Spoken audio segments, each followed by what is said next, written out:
តែបើចាប់ប្រាប់គេផងគេបាញ់លុយអោយ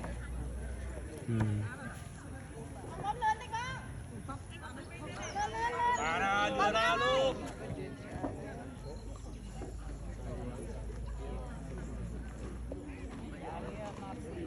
กรุ๊ปประชุมอาเซียน Asian group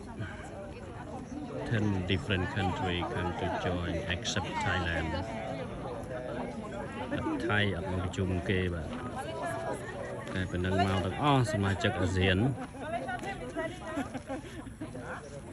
ថៃអត់មកម៉ាឡេស៊ីបងផ្លូវចេញយើងនេះទៅត្រង់